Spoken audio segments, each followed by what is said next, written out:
Okay. Good afternoon, everyone. Happy Thursday. I just have a few items to pass along at the top, and then I can jump in and take your questions. So today, as you probably have already seen, the Department of Defense is announcing the authorization of a presidential drawdown of security assistance valued at up to $400 million to meet Ukraine's critical security and defense needs. This authorization is the Biden administration's 25th drawdown of equipment from DoD inventories for Ukraine since August 2021. Capabilities in this package include missiles for Hawk air defense systems, 4 Avenger air defense systems and Stinger missiles, additional ammunition for the HIMARS, which are the high mobility artillery rocket systems, 21,000 155 millimeter artillery rounds, 500 precision-guided 155 millimeter artillery rounds, 10,000 120 millimeter mortar rounds, 100 high-mobility multi-purpose wheeled vehicles, Humvees, 400 grenade launchers, small arms, and more than 20 million rounds of small arms ammunition, and demolition equipment for obstacle clearing, optics, and cold weather gear. With Russia's unrelenting and brutal air attacks on Ukrainian civilian and critical infrastructure, additional air defense capabilities are critical. The Hawk missiles, which will be refurbished using Ukraine Security Assistance Initiative funds, will complement Spain's recent commitment of Hawk launchers to help Ukraine meet this threat. The Avenger short-range air defense systems will also provide Ukraine with capability to protect Ukrainian troops and critical infrastructure against unmanned aerial systems and helicopters. You should have the release in your inbox, but it will also be found on defense.gov. Just a few more items here.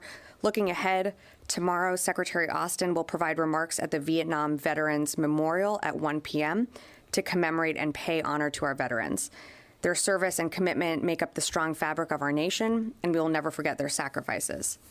Also looking a little further ahead, next week the Secretary will host the 7th meeting of the Ukraine Defense Contact Group. This meeting will be hosted virtually here at the Pentagon and will allow for the Secretary and Ministers of Defense from nearly 50 countries to discuss efforts to supply Ukraine with the means to defend its sovereignty from further Russian aggression, and additional information will be forthcoming. And finally, with great admiration, the department would like to take a moment to acknowledge the 247th birthday of our United States Marine Corps.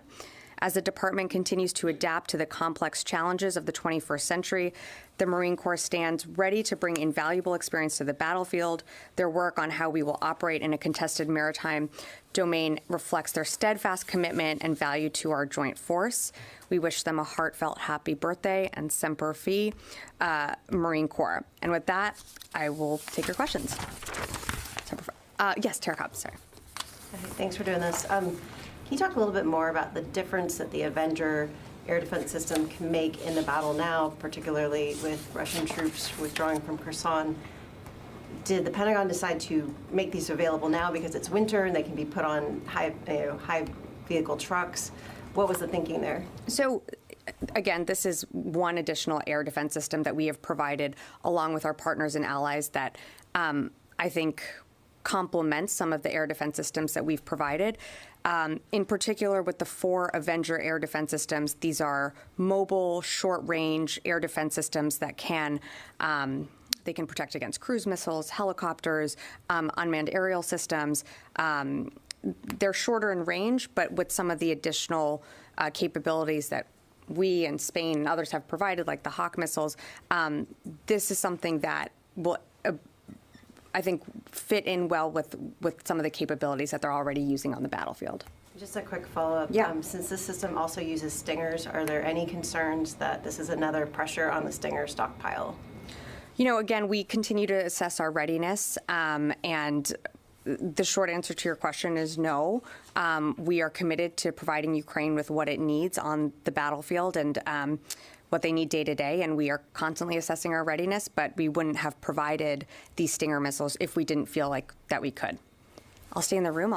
Laura. Thanks. Just to follow up on Tara's question, can you say how many Avenger systems we're sending and what's the timeline for? We're sending 4 Avenger air defense systems. I can't say the timeline, but as you know, with these PDAs, we have been getting equipment and systems to Ukraine pretty quickly, and we're again in constant communication with our Ukrainian partners and allies on the ground as well. So I don't have an exact date for you, and we'd let Ukraine announce when they arrive in country. Require training for the Ukrainians, and how extensive is that training? There will be some training required for these Avengers, but I don't have much more on how long or what the requirement will be.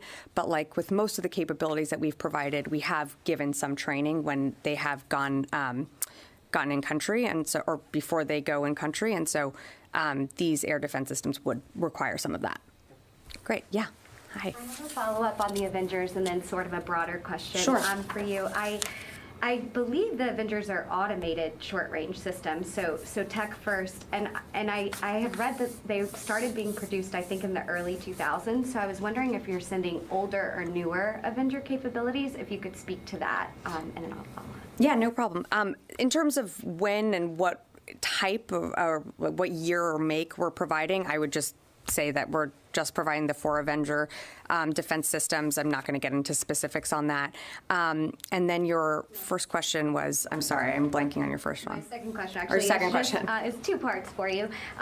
Would it be fair to report that this package is part of broader plans from the administration to accelerate support for Ukraine as a result of the midterms, and maybe concerns that Republicans in Congress could possibly block future assistance down the line?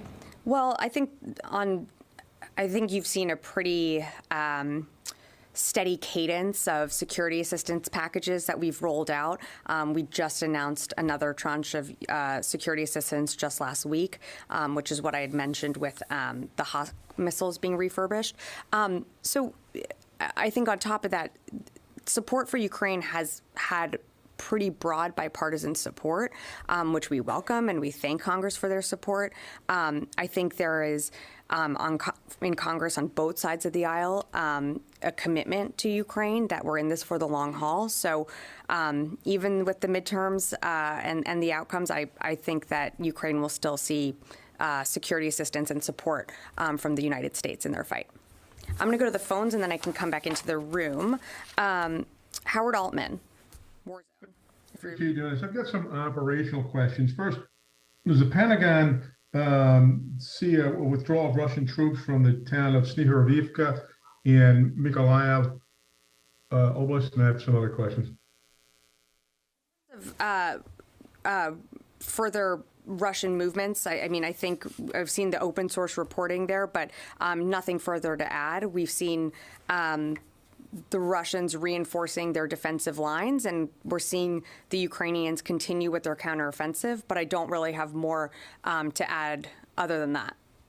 Can you elaborate a little bit more on, the Russians are also saying they're withdrawing from Mykolaiv Oblast, as well as Kryvyi Rog and the Dnipropetrovsk Oblast. Are you seeing any additional Russian withdrawals across or heading towards the Dnipro River? So we have seen, I will say, and I think this was spoken to earlier this morning, we have seen some indications of movement within Kherson City, but in terms of, it's a bit too early to make an assessment just yet on the full movement of Russian troops. I'm going to go to the next question here. Jeff Shogel, Task and Purpose. Thank you. You had mentioned you've seen some indications of movement in Kherson City. Can you elaborate a little bit on that? Is this movement since the announcement that the Russians are withdrawing from the city, and how many Russian forces are withdrawing? So I wouldn't be able to count to characterize the number of Russians that we're seeing. I mean, all I can really say is we're seeing some indications of movement, and as I think and we all saw, the Russians announcing that they were going to withdraw troops from Kherson City, but we're only just seeing some indications of that. I would say it's still, at least on our side, too early to make an assessment there. I'm going to take one more from the phone, and then I will come back into the room. Phil Stewart, Reuters. Hey there, thanks. Real quick, General Milley made some comments yesterday, not just about the casualty count, but also about the need to take opportunities for peace when they come along. I'm wondering if you could articulate the Secretary's view on both the casualty numbers, whether they're sustainable for the Ukrainians, and what they say about Russian tactics, and then also his views on, whether or not opportunities for peace need to be seized with some urgency. Thank you. Well, thanks, Phil, for the question. I think it's important to remember, just taking a step back, that this war could end today or tomorrow. Vladimir Putin has the opportunity to end this war and to come to the table and frankly withdraw his troops from Ukraine. We don't see that happening. The president has said, the secretary has said that the way we see the end to this war is through diplomatic conversations. But again, we're not seeing that the Russians are willing to let up and frankly continue to see their aggression on the battlefield and in cities all across Ukraine.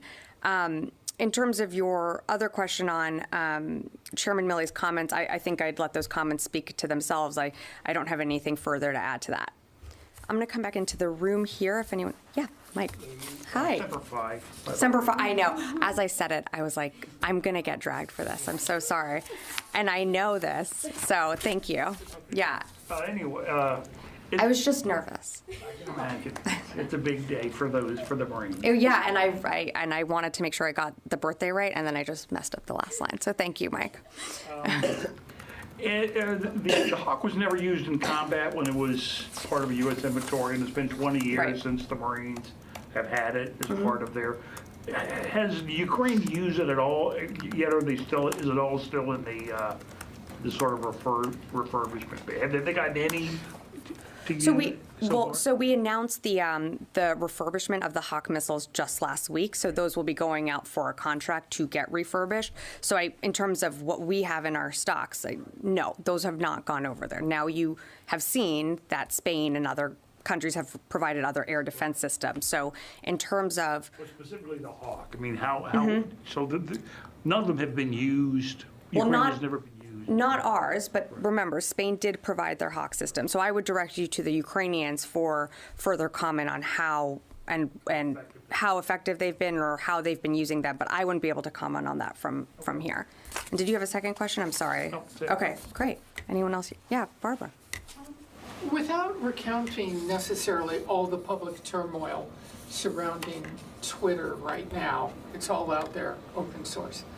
What's the Pentagon's view right now for official accounts, official accounts of senior leaders, starting with the secretary, of commands of military organizations, not individual troops, personal accounts, all the official accounts? How confident are you in the security of Twitter, given the concerns about accounts being diverted? And what is your Department of Defense policy on paying money to Twitter for the blue verification check? Yeah, thank you for the question. So we're seeing Twitter change its policies day by day. So therefore, I don't really have an answer for you yet on what is going to happen to the personal accounts or the accounts of senior leaders, such as the Department of Defense or the Secretary. It's something that we're working through in terms of paying for the verification blue check mark. Again, it's something that we're trying to figure out what makes the most sense for this department, but I don't really have any further updates as Twitter keeps changing its policies. Expand it all when you say you're working your way through it. Yeah. What are and again, I want to be clear, I'm only asking you about official accounts, not the personal accounts of individuals. You're working your way through it. What are the issues on the table for you that you're trying to address? What are the concerns that you're beginning to identify that you have?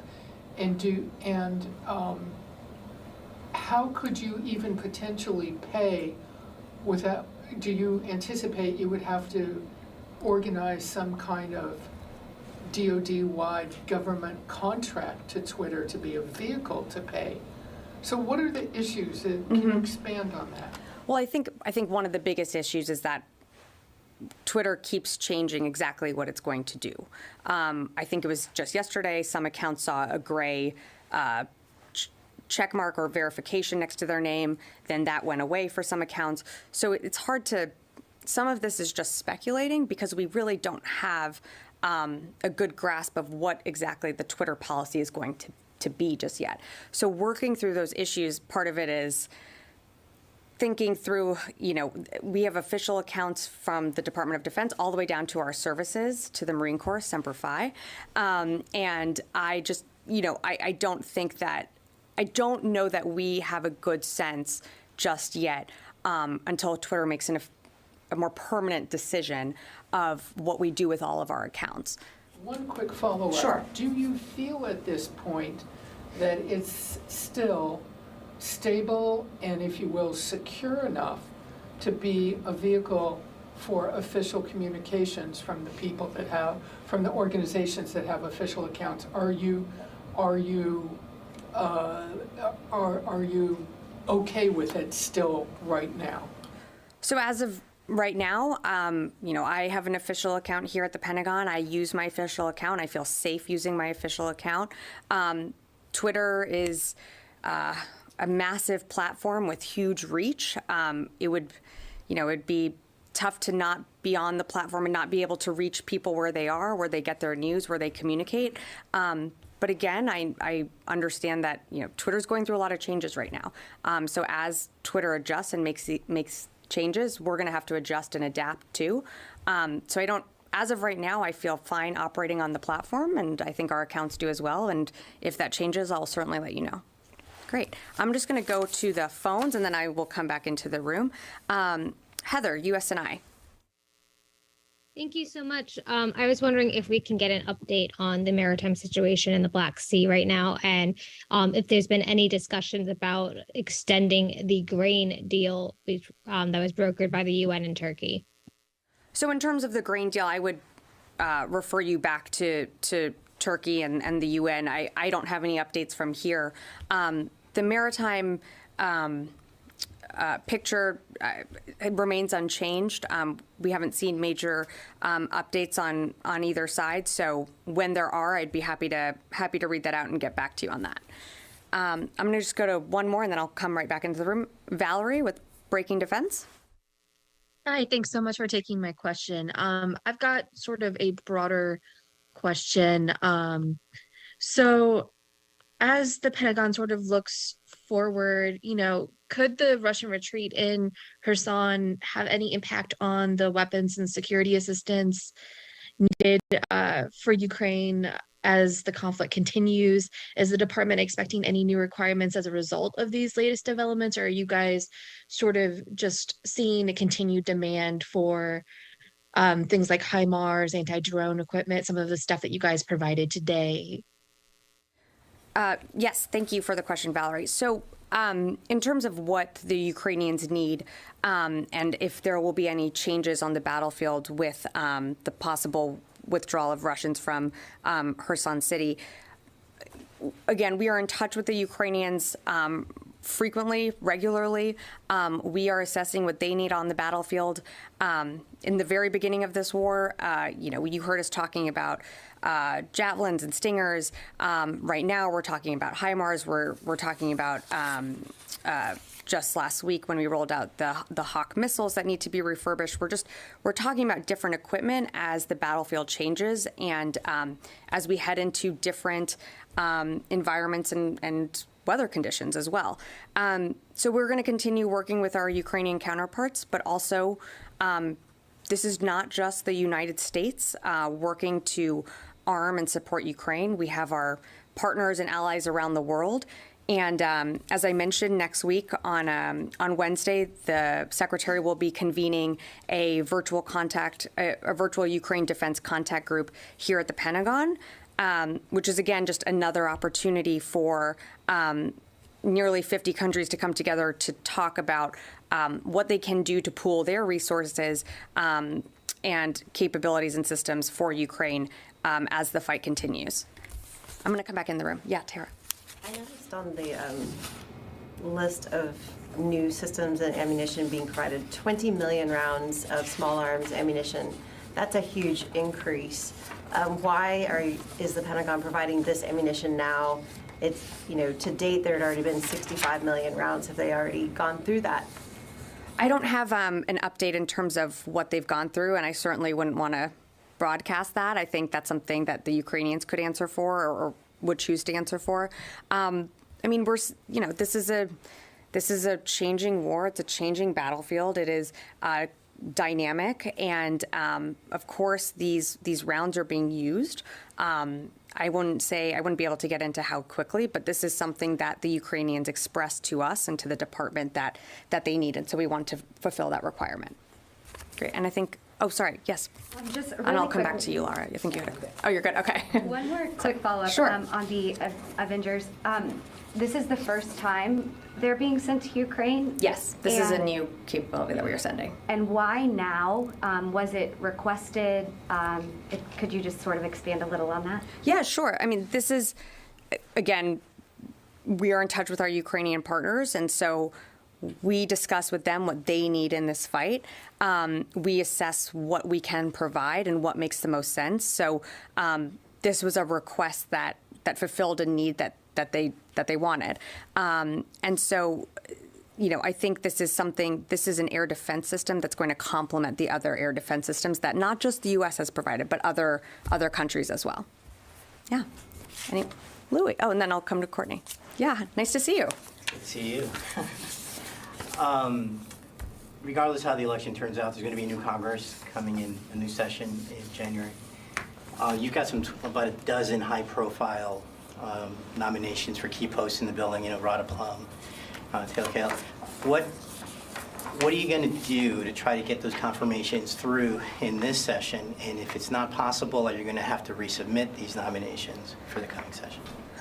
No, thank you for that question. I mean, I think next week Congress is going to be returning following the midterm elections, and we have several highly qualified DoD civilian nominees that are caught up and have not been confirmed.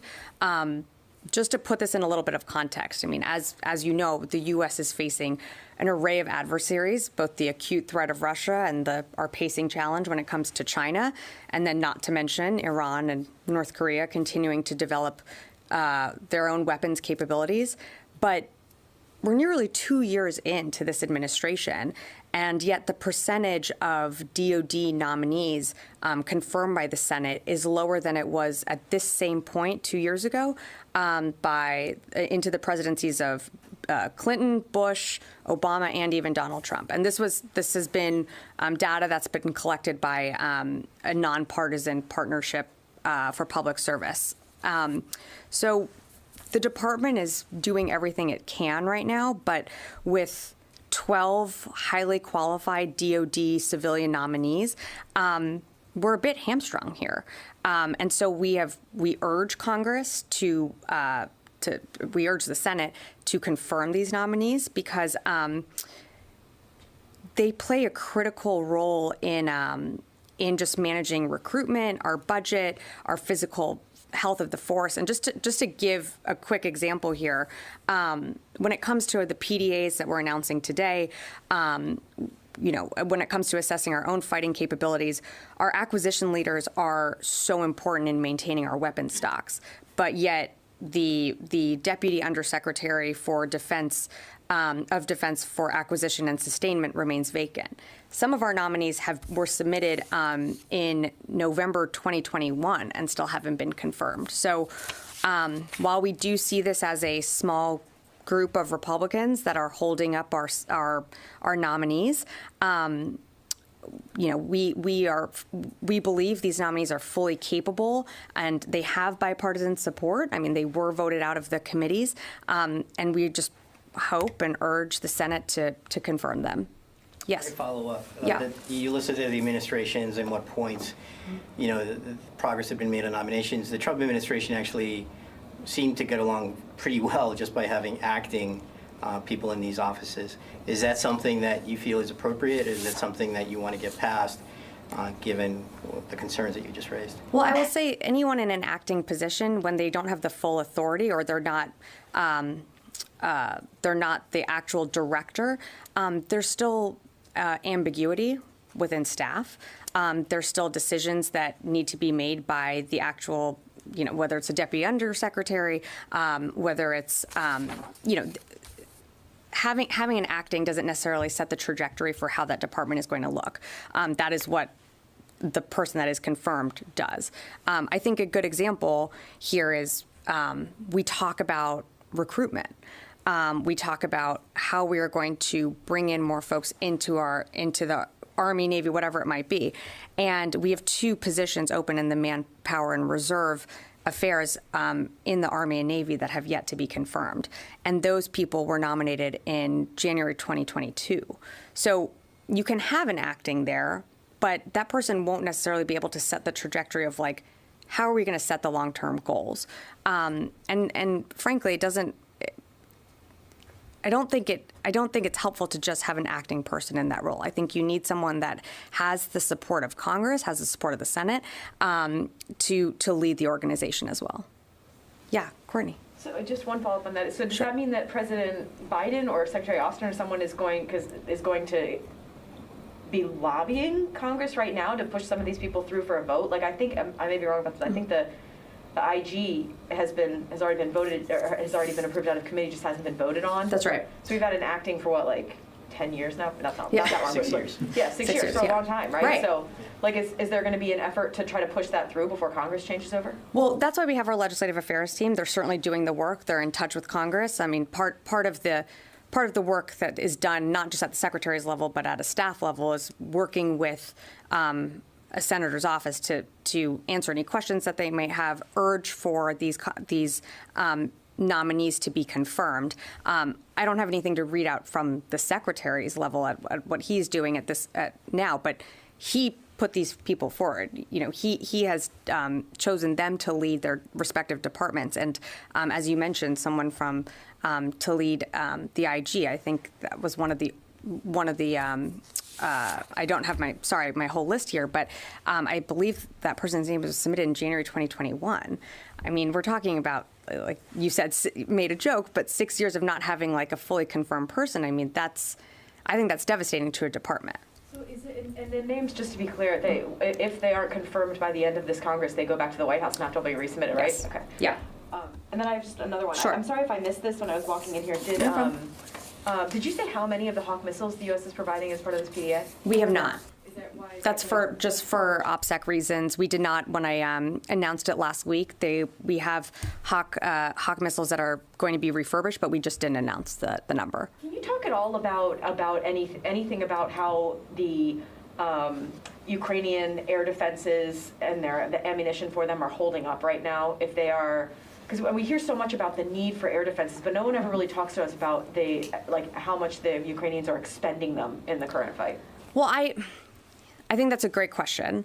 I think it's a tough question to answer from here. I would want the Ukrainians to be able to speak to how they feel like they're being able to employ them on the battlefield. But we're seeing success with some of the systems that we have given them. And I mean, we're basically creating, I'm maybe using a bad analogy here, but a net of air defense systems of different ranges that allows them to, whether it's the Hawk missiles or the IRIS-T that the Germans provided, or what we are providing today with the 4 Avenger air defense systems.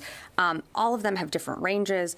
All of them contribute differently on the battlefield, which makes the Ukrainians effective. I would let them speak to what they feel is most effective on and their usage when they go through them. I only ask because I understand the idea of creating this integrated air defense system, that's fine, but I don't understand why it's you can say that there's 192 Stingers, but can't say how many Hawks there are. What the difference in why one is an OPSEC issue and why one's not? Well, I mean, a sense of the scope of what they have, or how much they're burning through. Yeah, no, I mean, the Hawk missiles are, again, a longer range missile. I think giving a number like 50 Hawk missiles, and this is again just an example, then you're setting yourself up for like, okay, are the Russians going to count how many go, and therefore they can see, okay, they only have 30 left, therefore we can move in. I mean, that's a very simplistic way of thinking, like of how I just gave the example, but that's why we don't want to get into some of these numbers. It doesn't give us or doesn't give the Ukrainians an advantage to necessarily talk about that publicly. I mean, we would let them talk about it. If that's something they want to do, then they can, but certainly we wouldn't want to do that for them. Great. I'm going to take just two more from the phone, and then I can come back in the room. Kazim, are you there? Yes. Hi, Sabrina. I have two questions, actually. One, we were talking about NASAMS. What happened to NASAMS and why Avengers and not NASAMS? And my second question, Russia announced that it is withdrawing from Kherson area. How do you characterize it? How do you characterize Russian withdrawal from Kherson? I'll take the second question first. So again, as I mentioned, we're seeing some indications of Russian forces withdrawing from Kherson City, but it's too early to make a full assessment of what that looks like, what that means. In terms of your second question, I think it was earlier this week that the Ukrainians did confirm they have received the first NASAMS that we announced in July. To date, we've committed 8 NASAMS in security assistance to Ukraine. That's something that has been announced in previous security assistance packages. I don't have additional details at this time on when the rest of the 6 NASAMS will be delivered. But we'll be happy to keep you updated if and when I have more information. Great. I'm going to take one more from the room, and then Louis had one more question here. Steve, military.com.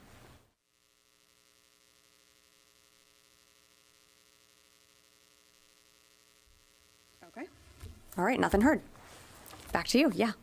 So following up on Courtney's question, sure. You keep referring to Spain and the Hawk missiles. So they've committed actually 6 systems as of today.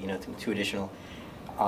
When you talk about the Hawk refurbishing, are you talking about missiles systems, or are you talking about the missiles themselves? The missiles themselves that need to be refurbished so they can be used with the Hawks. So in other words, this is providing the Ukrainians with the supply of missiles that can then be used with the system that Spain provided. Does that make sense? Yeah. Sorry if that wasn't clear earlier. It's just something that hasn't been clarified over the last week. So no problem. Did you say how long it would also take for that refurbishment, like when we might start seeing some of those delivered? I don't have a timeline on that yet. It's something that, we, as you know, we announced last week in the 7th security assistance package. We will, they have to go out for a contract and refurbishing, but I don't have a timeline on that yet. That's being paid for by USAI, right? Even That's though right. This is a PDA. That's right. So it's being paid for by USAI for the contract to refurbish these missiles. As I think Mike had mentioned, we don't use these Hawks anymore. And then but they're coming off of our shelves. So that's why it's being announced through the PDA as well. But the money to refurbish them is through the USAI. I know, it's a lot. I'm sorry, you had one question here? Were you good? No? Anything else before we wrap up? Okay. Well, happy Thursday, everyone. Thank you so much for joining me today, and I hope you have a good weekend. Thanks.